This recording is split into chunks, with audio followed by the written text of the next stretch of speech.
आज की इस वीडियो में आई विल शेयर मेरी current high protein vegetarian diet as मैं 2500 कैलोरीज के साथ एक लीन बल्क पर हूँ एंड इसके साथ साथ मैं कवर करूँगा कुछ important dietary pointers including meal timing, macros divide करना, प्लस मैं शेयर करूँगा एक बहुत सही हथियार to deal with tendon injuries. तो इसको मैंने नाम दिया है मीठा जहर। मीठा क्यों?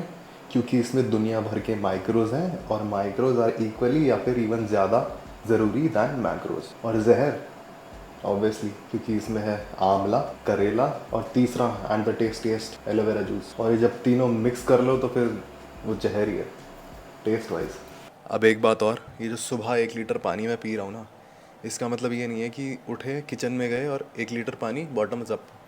इसका मतलब ये है कि इसको मैंने जितना पिया गया पी लिया, बाकी अब इसको यहाँ रख दिया, जो कि धीरे धीरे सिप करते हुए अराउंड आधे घंटे में ख़त्म हो जाएगा। अब आज की वीडियो बनाने का मेन मोटिव ये नहीं था कि मैं क्या खाता हूँ पूरे दिन में, क्योंकि रिपीटेडली पिछले 2-3 साल से समवट मैं सेम ही चीज़ें खा रहा हूँ। पर आर में तो आज मुझे मील टाइमिंग डिस्कस करनी है कि किसी भी इंडिविजुअल को उसके रूटीन के अकॉर्डिंग क्या खाना चाहिए और कब खाना चाहिए।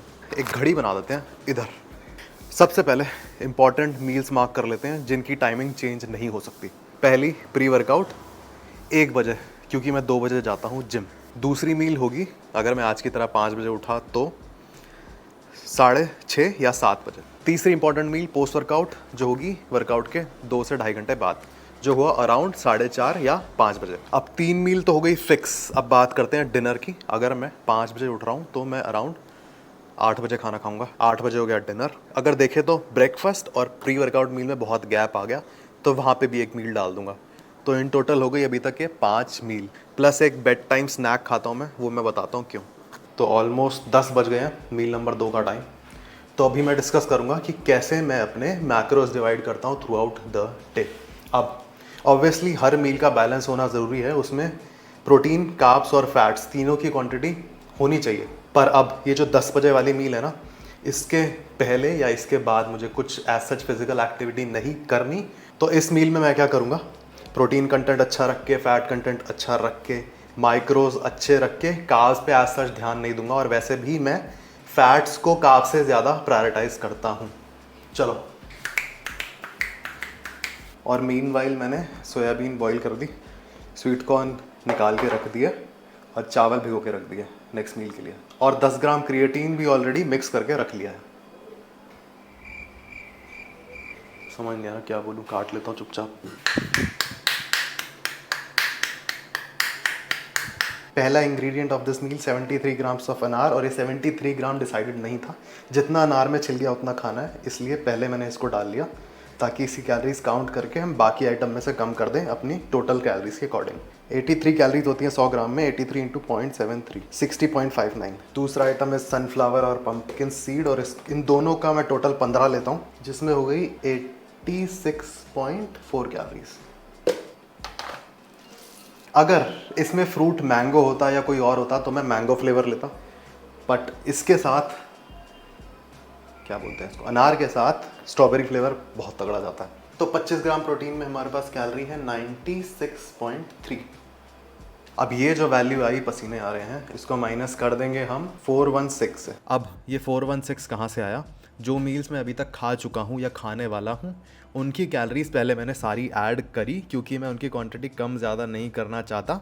और जो वैल्यू आई उसको माइनस कर दिया 2500 में से, और जो बची हुई कैलोरीज निकली वो थी 416, जो मैं इस मील में खा रहा हूँ। 172.71। और ये कैलोरीज में ले लूँगा दही से, और एक नई दही मिली है मुझे, इसमें सिर्फ 45 कैलोरीज है 100 ग्राम में।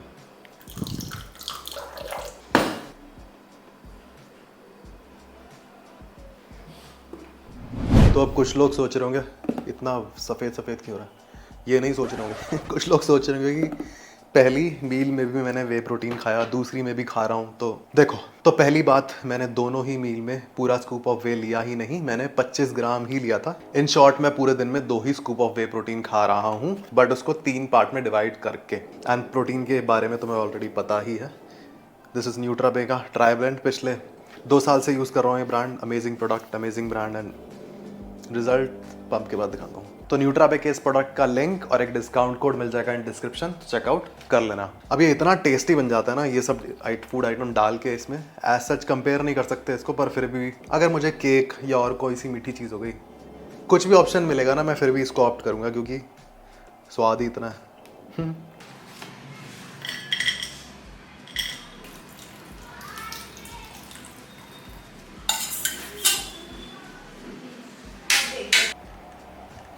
सोया राइस, दही एंड मूंगफली जो इसके अंदर मैंने दफना दिया। तो बहुत लोगों को पता होगा कि मुझे टेंडन इशू रहता है। एग्जाम्पल के लिए नए बंदों को बता देता हूँ, कुछ टाइम पहले तक ऐसे इंजरी हो गई थी कि मैं फ़ोन भी नहीं होल्ड कर पा रहा था, मेरे को दर्द हो रहा था। मैं खाली रॉड से बाइसेप ट्रेन कर रहा था। सेकेंडली मैं सीढ़ियाँ नहीं चढ़ पा रहा था, मेरे को घुटने के टेंडन में भी इशू आ गया था। ट्राइसेप में ट्रेन नहीं कर पा रहा था कुछ टाइम पहले, सब खत्म हो गया। पता लग गया मुझे क्या दिक्कत थी और क्या करना है। अब हुआ क्या, आईसीएम के टाइम पे मैं एक बंदे से मिला जिसको सेम इशू था, इंजरी प्रोन थी उसकी बॉडी टेंडन्स को लेकर। उसने मुझे रिकमेंड किया कि मैं किसी स्पोर्ट्स फिजिशियन को दिखाऊं।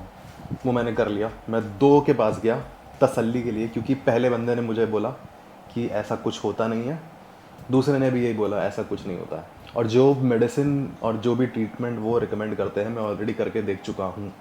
और इन टोटल मैं अब तक बताऊँ ना तो मैं 7 से 8 मे बी 10 डॉक्टर्स को दिखा चुका हूँ इस टेंडन पेन को लेके। सब यही बोलते हैं ऐसा कुछ नहीं होता है। अब जो बंदा मुझे मिला ना आईसीएन में, उसने बताया कि उसको इन्फ्लेमेशन था टेंडन्स में। तो उसने क्या करा, जो भी एंटी इन्फ्लेमेटरी फूड आइटम थे वो उसने खाए और धीरे धीरे पेन ख़त्म। सेम मेरे साथ हुआ। 6th मील है जो कि एक स्नैक है, रात में दिखाऊंगा, वो है अभी बता देता हूँ वैसे, हल्दी वाला दूध। उसमें मैं 10 से 12 ग्राम जो हल्दी आती है ना, सॉलिड हल्दी उसकी तरह आती है, अदरक की तरह, उसको पीस के 200 ml दूध में उबाल के पी जाता हूँ।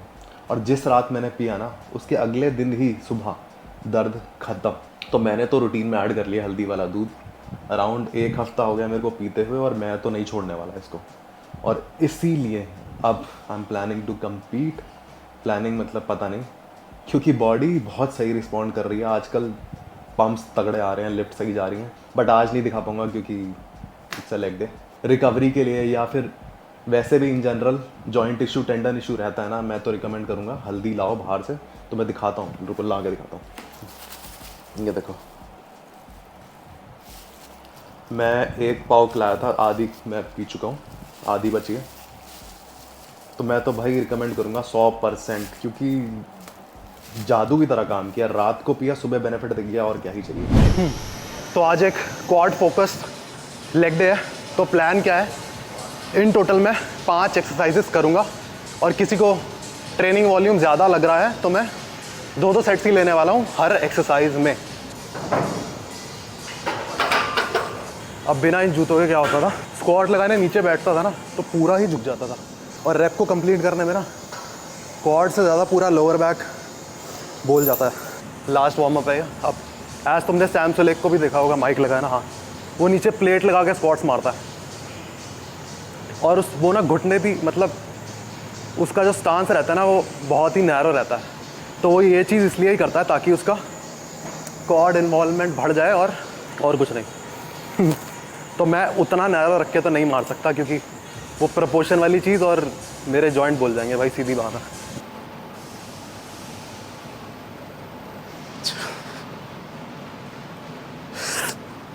नहीं,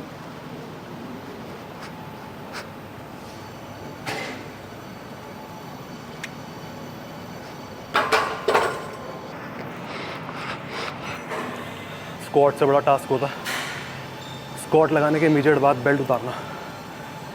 एक तो पहले ही सांस नहीं आ रही होती है, ऊपर से उतरती नहीं है।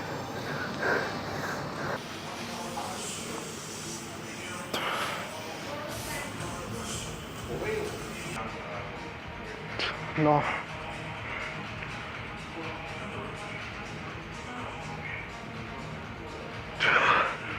आओ तमाशा देखो।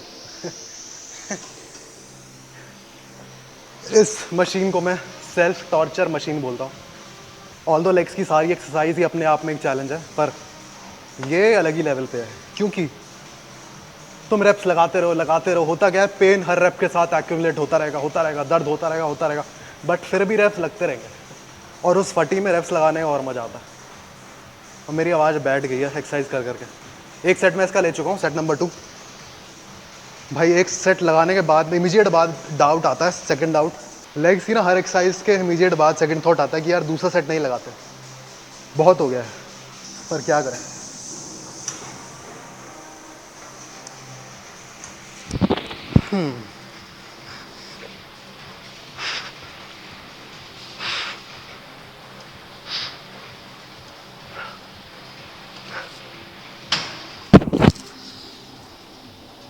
नहीं यार, पर सेट के एंड में जो सेटिस्फैक्शन मिलती है ना किसी भी एक्सरसाइज में, पर स्पेशली इसमें, ऐसे सही बताऊं तो मैं कैसे बैठा हूँ। एक्चुअल एक जिम इंथुजियास्ट हो ना तुम, तो तुम्हारा अगर एक सेट भी अच्छा जाएगा ना तो उसी में दिन बन जाता है। अब ये हर बंदा नहीं समझ पाएगा इस बात को, बट ये सच है। अब मैंने लास्ट सेशन में ही बल्गेरियन लगाने के लिए एक जुगाड़ बनाया, क्या बोलेंगे इसको, बाइसेप कर्ल लगाने के लिए जो इक्विपमेंट होता है ना, रॉड रखने के लिए, उस पर मैट लगा दिया नीचे, क्योंकि जो बेंच है ना जिम में वो थोड़ा ऊंचा है, तो मेरी हाइट के हिसाब से ना सही नहीं है वो। बाकी लास्ट वार्म अप सेट है और वेट थोड़ा तमीज़ में ही मारूंगा क्योंकि सेकंड टाइम कर रहा हूँ मैं इसको। और मेरे से पूछोगे ना सिर्फ हाइपरट्रॉफी के लिए क्वाड्स की बात हो रही है तो सेकंड बेस्ट एक्सरसाइज यही है। पहली हो गई हमारी एक्सटेंशन कर्ल, लेग कर्ल होती है, एक्सटेंशन होती है, ये होता है लेग डे पे। लेग एक्सटेंशन ही नहीं पता कौन सी होती है, हाँ लेग एक्सटेंशन। क्योंकि बाकी एक्सरसाइज में क्या होता है, ना चाहते हुए ना बाकी मसल का इन्वॉल्वमेंट बढ़ जाता है, इसमें मुझे उतना फील नहीं होता है, इसलिए मैं पहले इसको बहुत करता था, बट इंजरी के बाद नहीं कर पा रहा था। क्वाड पंप इतनी हो गई कि फ्लेक्स ही नहीं हो रही है भाई, क्या करूँ इसका, क्या दिखाऊँ। Post workout meal exactly identical to अपना ब्रेकफास्ट। और मैं बाहर ये मील दिखाने नहीं आया हूँ, ये देखो। अब कल ना मैं अलमारी साफ़ कर रहा था तो उसमें बहुत सारी पुरानी टी शर्ट निकली हुई, फटी हुई, घिसी हुई, पोछा लायक। बट इसको देखो, इसमें मैं लेग्स ट्रेन करा करता था, पुरानी टी शर्ट है ये, ओवर साइज्ड। पर इसको काट के जो इसकी फिटिंग आई है ना, बाजार से खरीदी हुई टी शर्ट से ही बेटर लग रही है मुझे ये। और इस टी शर्ट को आर्म डे पे यूज़ करेंगे अब से।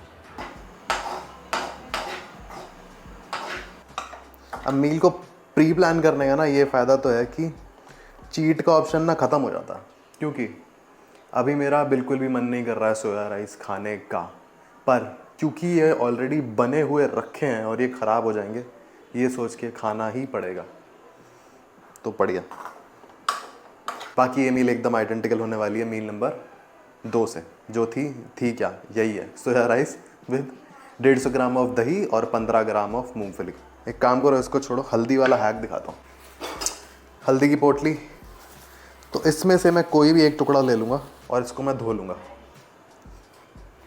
अब ऑब्वियसली पाउडर वाली हल्दी भी खा सकते हैं जो हम सब्जियों में डालते हैं, सब्जियों में। अब ऑब्वियसली जो पाउडर वाली हल्दी होती है जो हम घर के खाने में डालते हैं वो भी यूज़ कर सकते हैं, बट देखा जाए तो वो भी समवट प्रोसेस्ड ही है और ये तो नेचुरली है, इसमें तो क्या ही है। तो अभी मैं क्या करने वाला हूँ, अब मैं इसको ना डालता रहूँगा। अब ऐसा नहीं है एग्जैक्ट 10 ही चाहिए, 10 के आसपास हो जाएगा तो मैं इसको छोड़ दूँगा। 10 क्या 11 हो गया, वैसे इतना नहीं सोचता मैं इसको, और इसी कैलोरी में काउंट भी नहीं करता। और मुझे कोई गरम गरम दूध पीने का शौक़ नहीं है, तो मैं इसको अभी ही बॉईल करके रख दूँगा और खाना खाने के में भी 1-2 घंटे बाद इसको पी लूँगा। अब एज़ मैंने बताया, हल्दी वाले दूध से मेरा टेंडन पेन काफ़ी हद तक चला गया है। और जब मैंने इन्फ्लेमेशन के बारे में पढ़ा तो वेजिटेरियन के पास हमेशा की तरह ही ना के बराबर ऑप्शन है, पर जो है उससे काम चलाएंगे। तो मैंने जब इन्फ्लेमेशन के बारे में पढ़ा, सबसे ऊपर ग्रीन टी का ऑप्शन मिला मुझे, तो मैं इसको भी ले आया। कहाँ फोकस है, कोनी पे, इधर, ये दिखनी ज़रूरी है। तो मैं ग्रीन टी भी ले आया। पानी में डालना है, उबालना है और पी जाना है। और एक बात और, जिन लोगों ने हल्दी वाला दूध पहले पिया हुआ है, मतलब बहुतों ने पिया होगा, बहुत बुरा लगता है। प्लस जो हल्दी है ना पाउडर वाली, वो नीचे बैठ जाती है जाके और मज़ा नहीं आता पीने में। बट इसमें ऐसा कुछ नहीं होता है, कोई टेस्ट आएगा ही नहीं तुम्हें, हल्की हल्की फ्रेग्रेंस आएगी पीते टाइम, क्या ही फ़र्क पड़ता है। और टेस्ट वाइज ये नॉर्मल दूध जैसा लगेगा, कोई टेस्ट नहीं आएगा इसमें। अच्छी चीज़ है जो कि